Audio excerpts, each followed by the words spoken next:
Dr. McCoy is pissed, and you want to know why in this brand new Star Trek fan fiction. So stay tuned. Captain's Log 2121. A Klingon spy has been captured and severely injured by Enterprise security in the engineering department and is transported to sickbay. A second spy was killed and a third secured in the brig. Nurse Chapel alerted Dr. McCoy.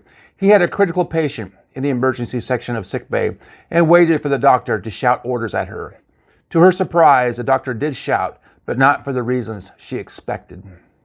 Who brought this fucking pig into my sickbay? Nurse, tell security to get back here and remove this flea-ridden badger before he infects the unit. But doctor. Don't but doctor me, McCoy yelled back. I'm a doctor, not a veterinarian. If you want this son of a bitch on my exam table, I would have ordered it myself. Just then, Kirk entered sickbay, hearing the cursing from the hall. What are you doing, Bones? Kirk asked. I need this Klingon alive. Then get a Klingon surgeon down here.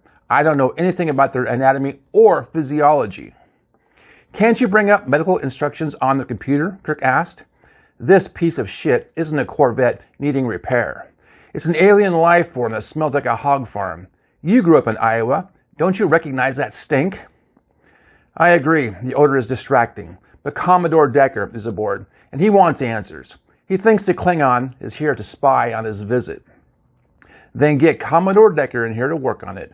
Maybe he knows what's going on inside this thing, McCoy stated, pissed. I suggest you put it in the freezer and take it to the nearest starbase and let someone else smarter than me work on it. I mean, dig inside.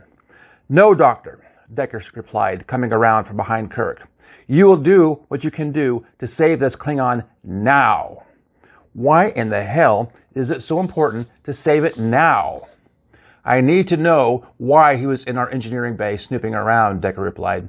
And I don't need to explain myself to you. Do as you were ordered and save this man's life. Man? McCoy asked condescendingly.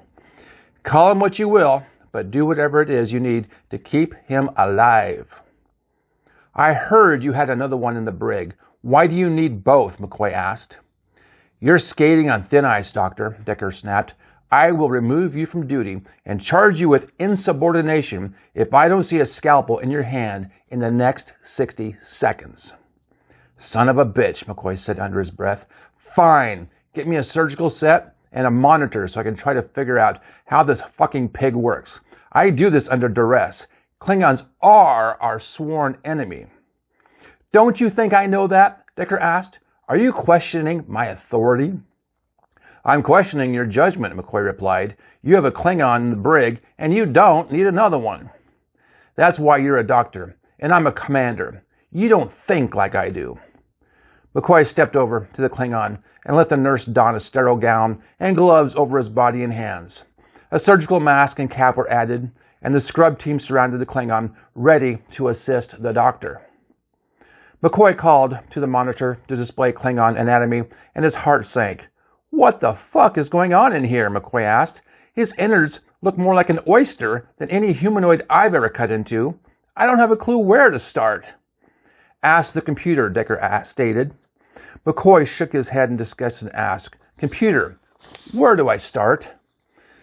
The computer flashlights dinged and buzzed, and a high-pitched female voice replied, Insufficient information in the computer bank to assist, and went silent. McCoy looked up at Decker and smiled behind his mask. His eyes gave him away that he felt vindicated. There you go, Commodore. Now you give it a try. Just because the computer can't assist doesn't mean you can't make an attempt. You have years of experience as a surgeon, and you have to try. Frustrated, McCoy grabbed his scalpel like a weapon and stabbed the Klingon in the chest and pulled hard, making a slit from his sternum to his navel. An odor, more offensive than the outside, steamed out of the guts and made most of the medical crew gag. Holy shit, McCoy said, choking back his vomit. I give up. Put me in the brig with this friend. At least there I can breathe. Decker pulled up his shirt and covered his nose and mouth. The odor made his eyes water and he felt dizzy. Get him out of here. Put him in storage, Decker said, turning away. I told you, McCoy said. You dumb son of a bitch. I heard you, Decker said. You can't speak to an officer like that. Take this Klingon and put him in the Commodore's quarters, McCoy said, backing away from the table. Belay that order, Decker said. Where am I supposed to store this shitbag Klingon then? McCoy asked. We don't exactly have a place set up for this smell, unless we mix him with the sewage, and I don't think it smells that bad down there, and he's still alive. Commodore Decker pulled out his phaser and shot the Klingon spy dead. You're right. We do have another one in the brig. Put this one in a body bag and shoot it into space. Then call maintenance and work on the smell. I've got some brand new Star Trek fan fiction. Please subscribe below. Give me a thumbs up. I hope to get 250 subscribers off this video. Thank you. Captain's Log 2020. The Enterprise was under attack by a Klingon battlecruiser when Spock was impaled by shards of shattered bulkhead in a torpedo detonation on D-deck on his way to the bridge. Spock lay dying on the ground until he was transported to sickbay, accompanied by Captain Kirk, who was administering open-heart massage. What in the blazes is going on? Dr. McCoy yelled as Spock was transferred to an exam table. He needs to be in surgery immediately. I'm doing the best I can, Kirk snapped, his hand and wrist exhausted from 10 minutes of manipulating Spock's heart so he wouldn't die. We don't have time to get him to surgery. Do something now. McCoy could see that much of Spock's lower half was gone and that Kirk was doing his best to keep his blood pumping through his body. Give me a cut-down tray and a surgery set, McCoy yelled, and 3 scrub nurses. Stat! Spock lied unconscious with his eyes closed, draining green blood onto the floor, uncontrolled. Kirk changed hands and continued to squeeze Spock's heart, feeling the organ losing pressure with each beat. I need pickups and suction the blood. I can't see what I'm doing, McCoy yelled. A nurse handed McCoy a set of pickups, while another tried to suction the blood so McCoy could see. What can I do to help? Kirk asked frantically. Keep doing what you're doing. I'll try to figure this out, McCoy replied. He seemed confused and didn't know where to start. These Vulcans are so screwed up. I can't tell what's going on here. Is there someone else that can help? Nurse Chapel asked. You can ask, McCoy replied. Maybe one of the other doctors knows Vulcan physiology better than I do. Nurse Chapel left the room and searched for another doctor to take over.